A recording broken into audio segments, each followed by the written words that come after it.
മലപ്പുറം മുനിസിപ്പാലിറ്റിയിൽ കള്ളവോട്ട് ചേർക്കലിന് നേതൃത്വം നൽകിയ തിരഞ്ഞെടുപ്പ് ചുമതലക്കാരനായ എഞ്ചിനീയറിംഗ് വിഭാഗം സൂപ്രണ്ട് ഷിബു അഹമ്മദിനെതിരെ നടപടി. കൃത്രിമം പ്രാഥമികമായി കണ്ടെത്തിയതിനെ തുടർന്നാണ് അദ്ദേഹത്തെ തലസ്ഥാനത്ത് നിന്നും നീക്കം ചെയ്തത്. മലപ്പുറം നഗരസഭയിൽ CPM DYFI നേതാക്കൾ വ്യാജരേഖ ചമച്ച് വോട്ട് ചേർത്തെന്ന പരാതിയിൽ ജില്ലാ കളക്ടറും ജില്ലാ പോലീസ് മേധാവിയും റിപ്പോർട്ട് തേടിയിരുന്നു. ഇതിന്റെ അടിസ്ഥാനത്തിലാണ് നടപടി. ഇതോടൊപ്പം തുടരന്വേഷണം ആവശ്യപ്പെട്ട മുനിസിപ്പാലിറ്റിയുടെ സെക്രട്ടറി ചുമതല വഹിക്കുന്ന municipal engineer PT Babu Malappuram സ്റ്റേഷനിൽ പരാതി നൽകി. കുറ്റക്കാർക്കെതിരെ നടപടിയെടുക്കണമെന്നാവശ്യപ്പെട്ട് നഗരസഭാ ചെയർമാൻ മുജീബ് കാടേരി തിരുവനന്തപുരത്ത് സംസ്ഥാന തെരഞ്ഞെടുപ്പ് കമ്മീഷൻ ചെയർമാൻ A ഷാജഹാൻ IASനെ നേരിൽ കണ്ട് പരാതി നൽകിയിട്ടുണ്ട്. വിഷയത്തിൽ അന്വേഷണം കാര്യക്ഷമമാക്കുമെന്നും തുടർ നടപടികൾ സ്വീകരിക്കുമെന്നും അദ്ദേഹം ഉറപ്പ് നൽകിയിട്ടുണ്ട്. ഇതേസമയം വിഷയത്തിൽ തുടർ നടപടി ആവശ്യപ്പെട്ട് മുനിസിപ്പൽ UDF ഹൈക്കോടതിയിൽ കഴിഞ്ഞ ദിവസം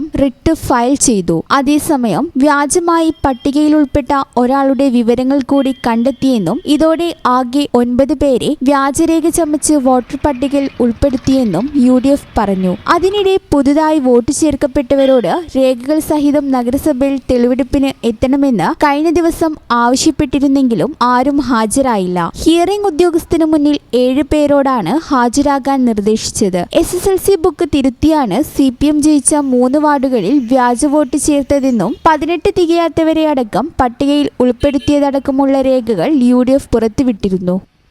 ഈ channel news Malappuram. BSc optometry ഒരു പ്രൊഫഷണൽ കോഴ്സാണ്. ഇതൊരു പ്രാക്ടിക്കൽ ഓറിയന്റഡ് കോഴ്സും കൂടിയാണ്. ക്ലാസ്സിൽ പഠിക്കുന്നതിനേക്കാൾ ക്ലിനിക്കൽ എക്സ്പോഷർ കൂടുതൽ വേണ്ടൊരു മേഖലയും കൂടിയാണ്. അൽസലാമ ഐ ഹോസ്പിറ്റലിൽ ആവശ്യത്തിലധികം ക്ലിനിക്കൽ എക്സ്പോഷർ നമുക്ക് ലഭിക്കുന്നുണ്ട്. അതുകൊണ്ട് തന്നെ വേഗത്തിൽ പഠിക്കാൻ പറ്റുന്നു, എല്ലാം മനസ്സിലാക്കാനും പറ്റുന്നു. We are very happy to be the part of Al Salama Optometry College.